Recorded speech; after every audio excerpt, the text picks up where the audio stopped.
Magandang araw po, ma'am. Ano po pangalan po niyo, ma'am? Ah, Jennifer Luganyo po, taga Purok 2, Tamayong, Kalinan District, Davao City. Okay. Okay. Ma'am, ano po ang nangyari po sa lugar po ninyo at bakit nandito po kayo sa Southern Philippine Medical Center? Noong mga around 2 AM po ng madaling araw, may mga dumating na mga naka-uniform na mga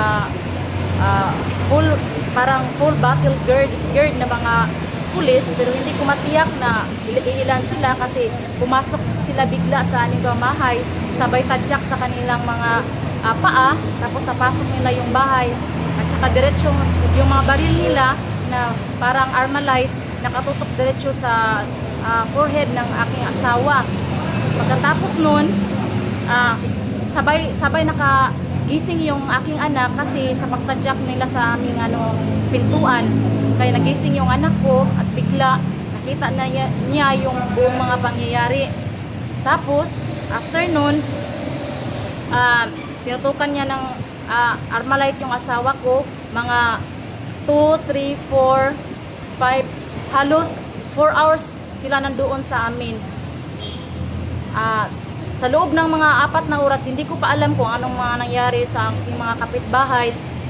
Basta yung ginawa nila sa amin, sa loob ng bahay, halos nakabantay sila.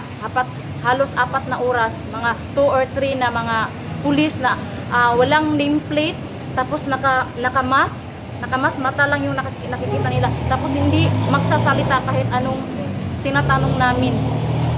Ma'am, tinanong niyo po ba bakit po sila pumasok at lumusob po sa inyong mga tahanan? Tinanong namin sila pero ayaw nilang magsalita. So, tinanong ko sila kung saan silang lugar, anong pangalan nila, pero ayaw nilang magsalita. So, may pinakita po ba dokumento? Pinabasa niyo, ma'am? Wala silang dokumento na pinapakita sa amin. Kahit isa, naghalughog sila sa aming bahay. Okay. Kahit ako'y maihi, binabantayan nila ako. Nakabantay sila. Okay. Ano po ang pakiramdam nyo nung nakita nyo at naranasan nyo po yung ganong pangyayari sa inyong pamamahay? Nalulusog po kayo? Sa pakiramdam ko po, para po kami mga kriminal sa araw na yon, na wala naman po kaming ginagawang masama. Okay. Panawagan nyo po sa gobyerno, ma'am, at pamahalan po natin. May panawagan po kayo. Panawagan ko po sa ating gobyerno, lalong-lalo na po sa ating Presidente Bongbong Marcos, kasi siya po ang Commander-in-Chief. Kami po ay buong puso na nagsalig sa inyo na ang amuang trust na gihatag sa inyo po, kasi kayo po ang namamahala dito sa amin. Nagtiwala po kami sa inyo ng buong tapat, na mamuno po kayo sa amin ng patas. Tapos down na po sa PNP chief natin, kayo naman po ang nagdala po ng mga utos na yun, kasi mga pulis naman po ang pakilala nila sa amin at saka mga uniform nila. Kayo naman po ang nakakaalam ng lahat ng ito. Ma'am, huling tanong ko lang po, ma'am. Kamusta naman po yung mga bata na yung pong mga anak po ninyo dahil dinala nyo po rito sa hospital? Ano po ang pinaka-findings po ng doktor? As of now, sabi po ng doktor, yung mga symptoms na dapat ko obserbahan sa aking anak, kailangan kong palaging tandaan kapag mayroon po ako mga symptom na makikita. As of now, mayroon na po akong mga nakikitang symptoms sa kanya, mga behavior niya na hindi dati niya na pinapakita. Nakikita ako na dahan-dahan, pero titingnan natin sa huli, kasi malalaman natin kung ano pang mga pangyayari. May plano po ba kayo magsampa ng kaso, ma'am? Meron po. Okay. Maraming salamat po, ma'am. Magandang hapon po, nanay. Kayo po si nanay? Apo. Taga saan po kayo? Tamayong. Apo. Nanay, ano po bang totoong nangyari noong pong madaling araw? Nilusob po kayo ng mga kapulisan doon po sa Barangay Tamayong? Nakatakot. Takot po. Bakit po nakakatakot, nanay? Kasi nakatutok Po? baril sa akin. Nakatutok po sa inyo yung baril. Tinutok po sa inyo yung baril. Sino po yung mga tanutok ng baril po sa inyo, nanay? Marami. Marami po. Opo. At ano po bang kwento, nanay? Bakit po kayo tinutukan ng baril? Ko alam. Hindi nyo alam. Natutulog kayo madaling araw tapos bigla pumasok yung mga pulis. So, anong pakiramdam po nyo nung pumasok po yung mga pulis? Kasi matutulog ko. Kasi magpasok ng So, ihansak akong niransak po. utan. Tapos tinutukan po kayo ng baril. Ano po ang pakiramdam nyo po ngayon? Hindi pa okay. Hindi pa po okay. Opo, ayan. Sige, may plano po ba kayo magsampa ng kaso o demanda sa mga gumawa po nito?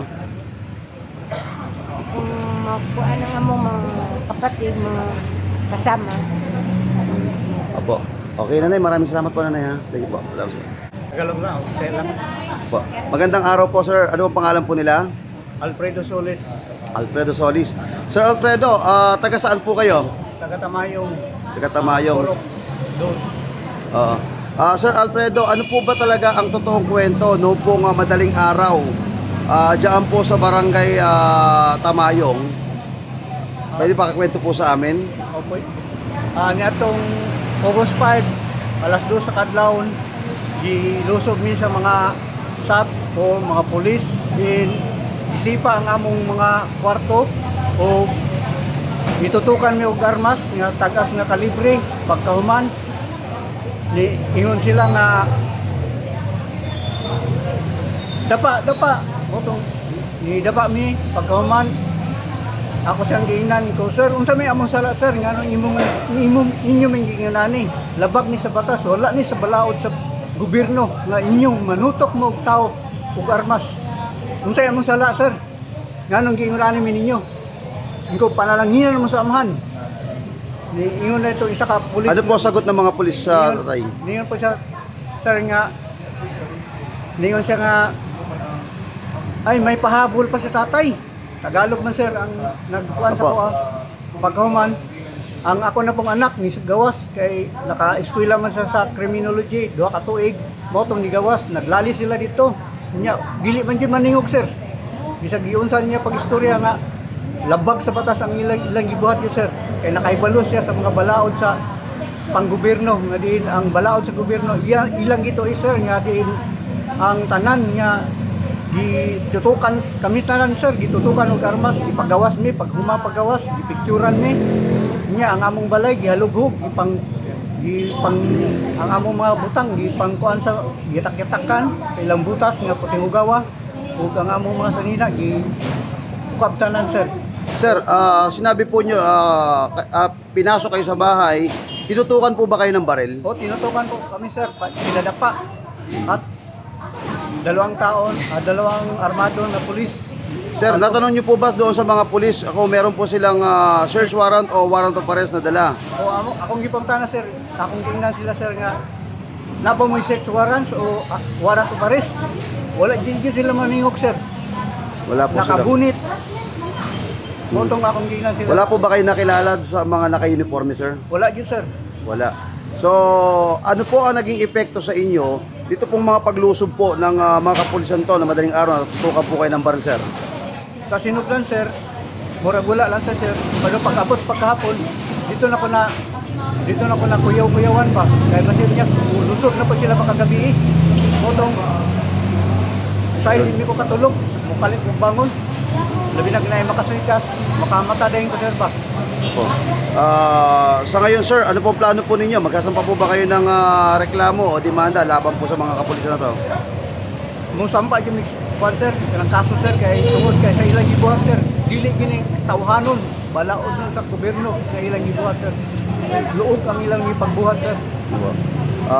Sir, panawagan niyo po sa gobyerno natin kung narinig kayo ngayon at mapapanood po natin sa inyo. Ang among presidente si Bongbong Marcos na din naghangyo mi nga undangon na niya paglusob sa mga kingdom citizen tungod kay wala mi sala ang among mahigong maong pastor gito nagtudlo sa pagkamatarong pagkamatulid higugmaon among kaaway tama sa among kaugalingon.